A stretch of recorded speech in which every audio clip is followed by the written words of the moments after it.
Good morning to all students. Today we will discuss about unit 3rd, magnetic effect of current. Magnetic effect of current. Current के magnetic effect क्या होंगे? हमने current के electric effect electrostatics में हम पढ़ के आ रहे हैं। तो यहाँ कोई भी चार्ज है, उस चार्ज को अगर मैं मैग्नेटिक फील्ड में क्या करूंगा, एक्सपीरियंस करूंगा, तो वो एक टाइप की क्या एक्सपीरियंस करेगा, मैग्नेटिक फोर्स। यहां में देखो दो बातें याद रखनी है। चार्ज है रेस्ट, कोई भी चार्ज अगर रेस्ट की पोजीशन में होगा तो केवल इलेक्ट्रिक फील्ड प्रोड्यूस करेगा, वो मैग्नेटिक फील्ड प्रोड्यूस नहीं करेगा। जो भी चार्ज रेस्ट में होगा वो चार्ज केवल कौन सा फील्ड प्रोड्यूस करेगा, हमारे पास केवल इलेक्ट्रिक फील्ड प्रोड्यूस करेगा, वो मैग्नेटिक फील्ड प्रोड्यूस नहीं करेगा। कोई भी चार्ज मोशन में होगा, चार्ज इन मोशन, कोई भी चार्ज मोशन में होगा तो मोशन में चार्ज का क्या काम होगा, वो चार्ज इलेक्ट्रिक फील्ड भी प्रोड्यूस करेगा और मैग्नेटिक फील्ड भी प्रोड्यूस करेगा। Electric field and magnetic field, जो भी चार्ज मोशन में होगा वो चार्ज दोनों फील्ड प्रोड्यूस करेगा, इलेक्ट्रिक फील्ड भी प्रोड्यूस करेगा और मैग्नेटिक फील्ड भी प्रोड्यूस करेगा। तो यहां हम इस पूरी यूनिट में डिस्कस करेंगे अबाउट मैग्नेटिक फील्ड।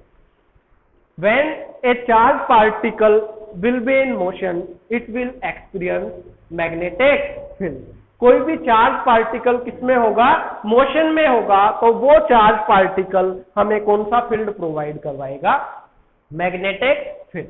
अब आता है what is magnetic field. Magnetic field होता क्या है?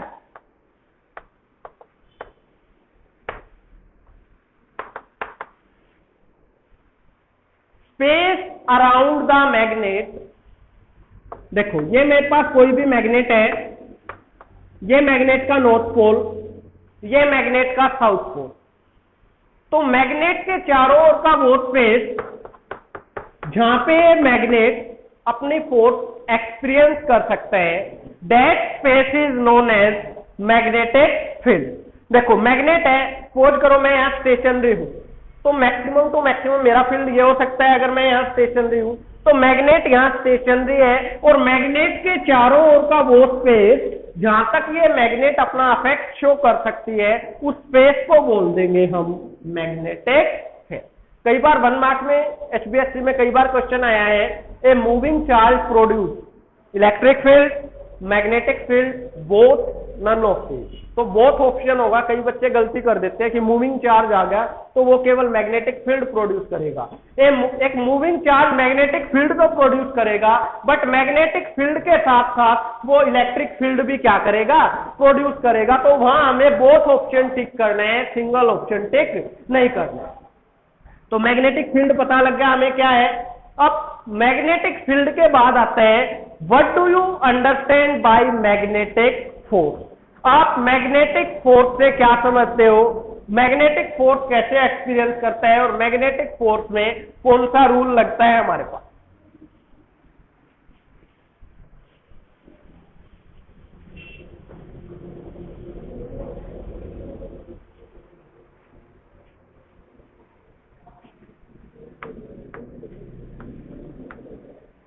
Magnetic force,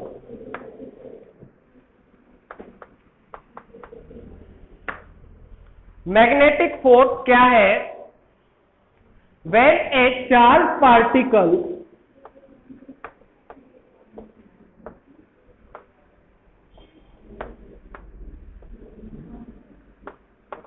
is projected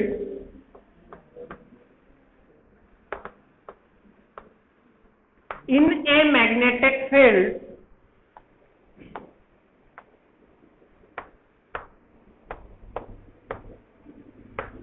when a charged particle is projected in a magnetic field, then it will experience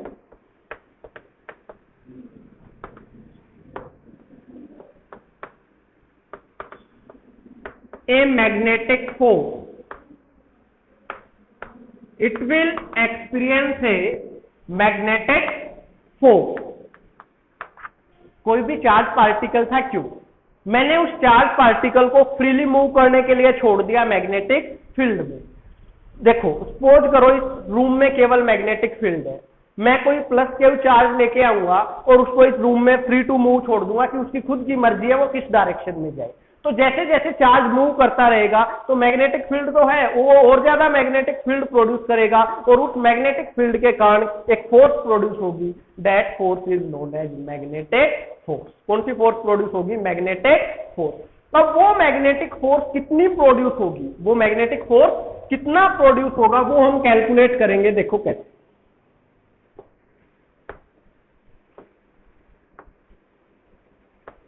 मेरे पास 3D कोऑर्डिनेट सिस्टम है, मैंने माना कोई मेरे पास प्लस Q चार्ज था, वो प्लस Q चार्ज की वेलोसिटी कितनी है? v। वो प्लस Q चार्ज मेरा v वेलोसिटी से क्या कर रहा है? मूव। मैंने x एक्सिस के अलोंग मान लिया कि x एक्सिस पे है मेरा magnetic field b। x axis पे हमने क्या अज्यूम किया है कि क्या है मेरा magnetic field b।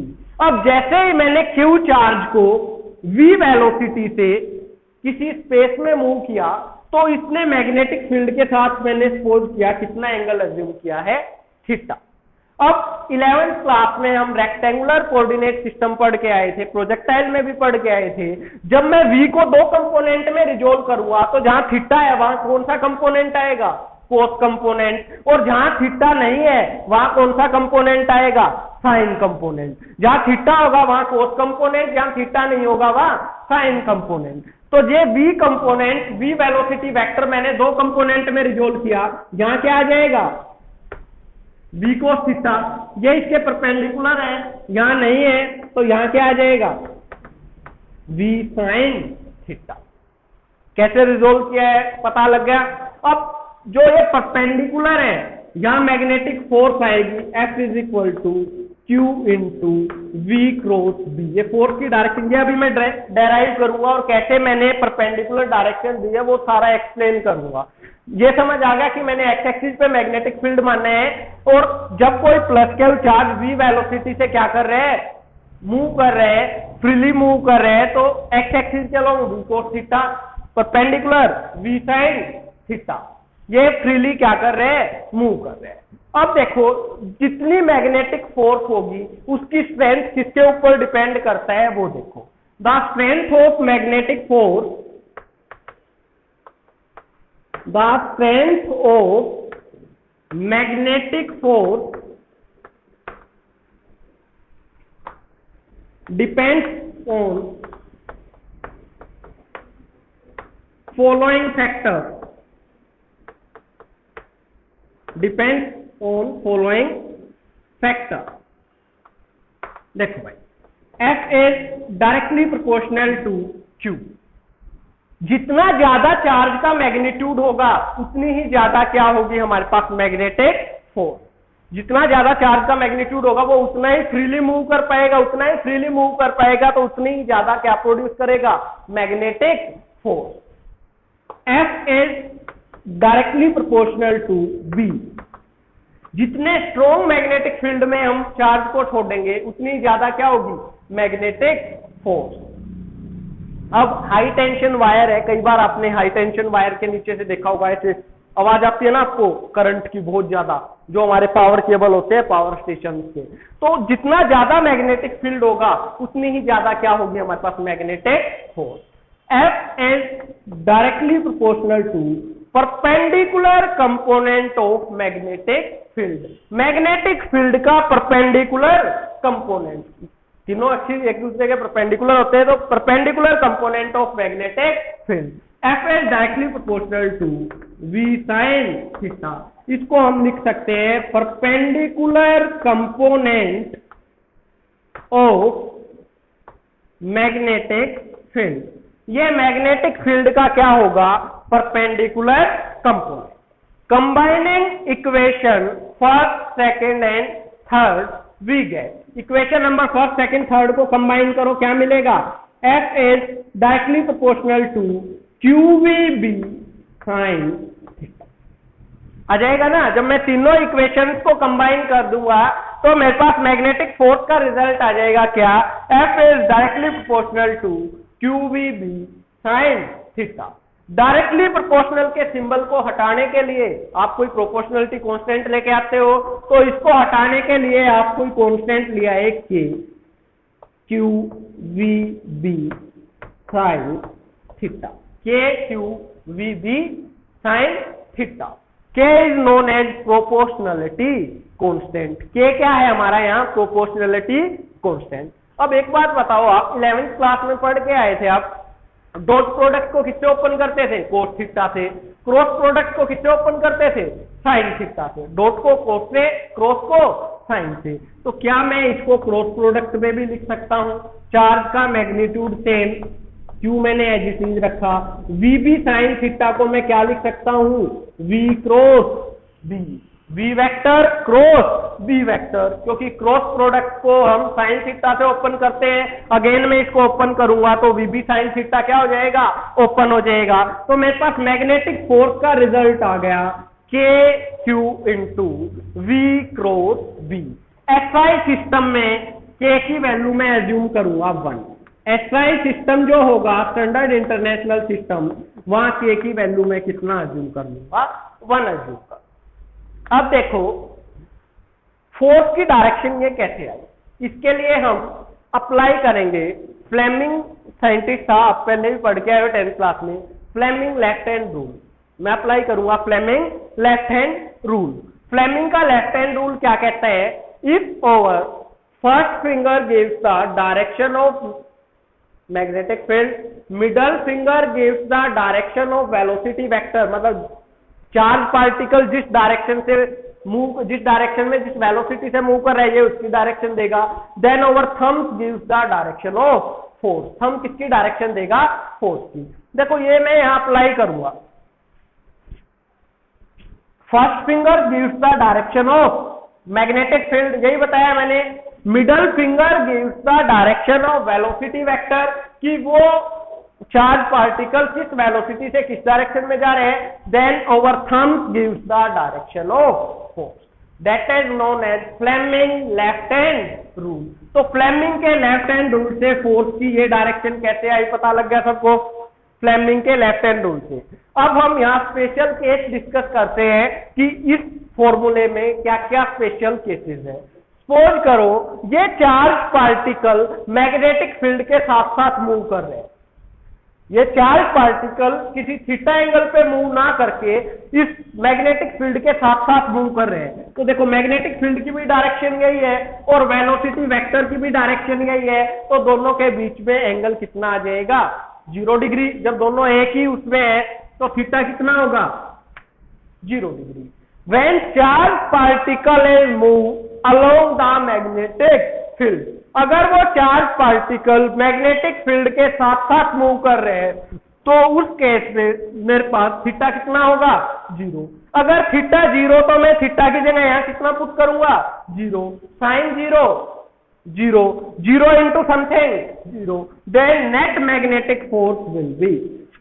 Case number first सबको आ गया समझ कि अगर चार्ज पार्टिकल मैग्नेटिक फील्ड के साथ साथ मूव कर रहे हैं तो उस केस में हमारे पास मैग्नेटिक फोर्स कितना होगा।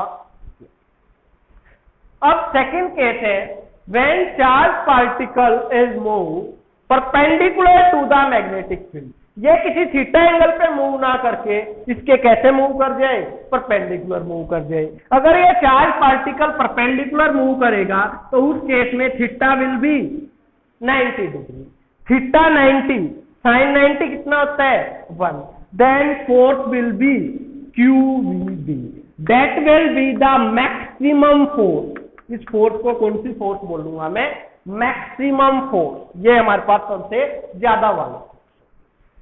थर्ड केस आता है when charge particle is at rest, जो चार्ज पार्टिकल है वो किसमें है, रेस्ट में है, वो मूव नहीं कर रहा। अगर चार्ज पार्टिकल मूव नहीं करेगा तो उस केस में चार्ज पार्टिकल की वेलोसिटी कितनी होगी, 0। मैंने क्या बोला है, when charge particle is at rest. अगर चार्ज पार्टिकल रेस्ट में है तो इसका मतलब चार्ज पार्टिकल मूव नहीं करेगा। अगर चार्ज पार्टिकल मूव नहीं करेगा तो उस केस में वेलोसिटी कितनी होगी मेरी? 0। 0 into something 0। Then third case में भी मैग्नेटिक फोर्स कितना आ जाएगा मेरे पास? ये था हमारे पास magnetic force and its special cases. अब पेपर में कहते आता है कि मैग्नेटिक फोर्स क्या है, मैग्नेटिक फोर्स मैक्सिमम कब होगी, मैग्नेटिक फोर्स मिनिमम कब होगी। तो हमें पता लग गया मिनिमम कितने एंगल पे होगी? 0। मैक्सिमम कितने एंगल पे होगी? थीटा, मतलब थीटा 90 होगा, परपेंडिकुलर होगा तो मैक्सिमम फोर्स आ जाएगी मेरे पास Q into V into B। ये क्वेश्चन भी बहुत बार पूछा गया है। When will be the magnetic force maximum and when will be the magnetic force minimum? Magnetic force maximum कब होगी और मैग्नेटिक फोर्स मिनिमम कब होगी?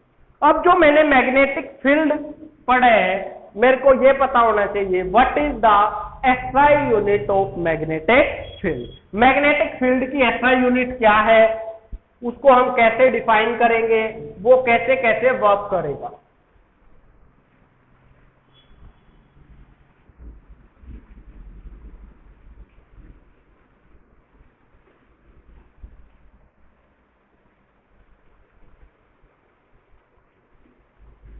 देखो SI unit of magnetic field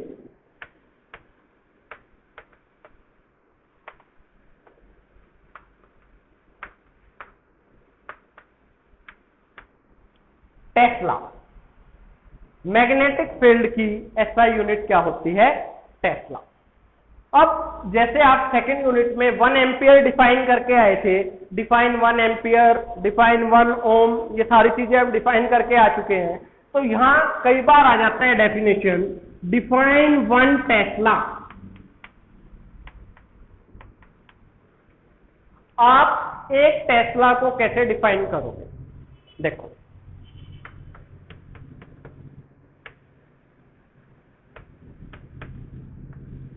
F क्या है? QVB sine theta. मेरे को डिफाइन करना है किसको? मैग्नेटिक फील्ड को। Magnetic field equals to F upon QV sine theta, यही होगा ना। अब magnetic field is said to be 1 tesla when a charge of 1 coulomb experience a force of 1 Newton moving with a velocity of 1 meter per second perpendicular to the magnetic field।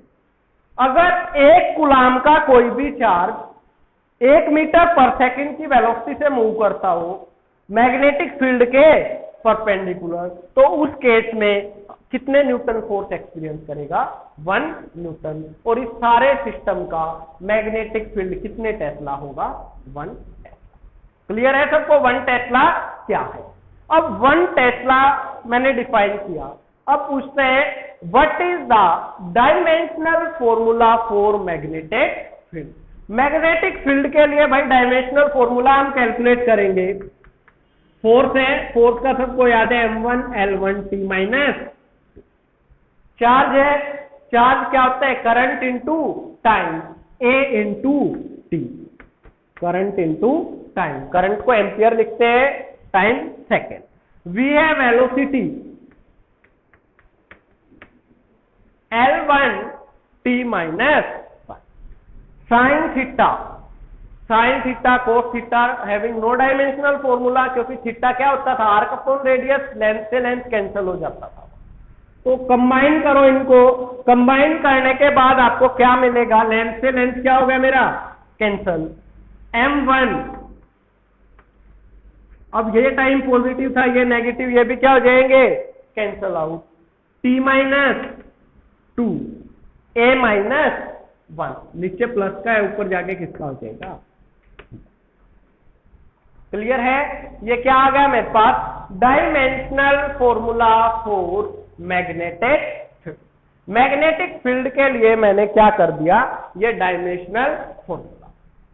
Magnetic field की SI unit क्या थी, Tesla, या एक और कह सकता हूं मैं न्यूटन, चार्ज की, कूलम वेलोसिटी की, मीटर पर सेकंड। क्लियर है?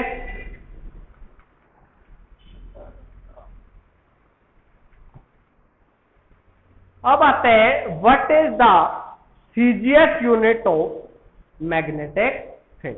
मैग्नेटिक फील्ड की सीजीएस यूनिट होगी मेरे पास गॉस। क्या होगी, गॉस। अब 1 टेस्ला इक्वल्स टू 10⁻⁴ गॉस। ये रिलेशन डायरेक्ट आपको याद रखना है कि 1 टेस्ला में कितने गॉस होते हैं, 10⁻⁴। क्लियर है? मैग्नेटिक फील्ड एक वेक्टर क्वांटिटी है बिकॉज ये हमें डायरेक्शन के बारे में बताता है। तो मैग्नेटिक फील्ड कैसी क्वांटिटी होगी, एक वेक्टर क्वांटिटी।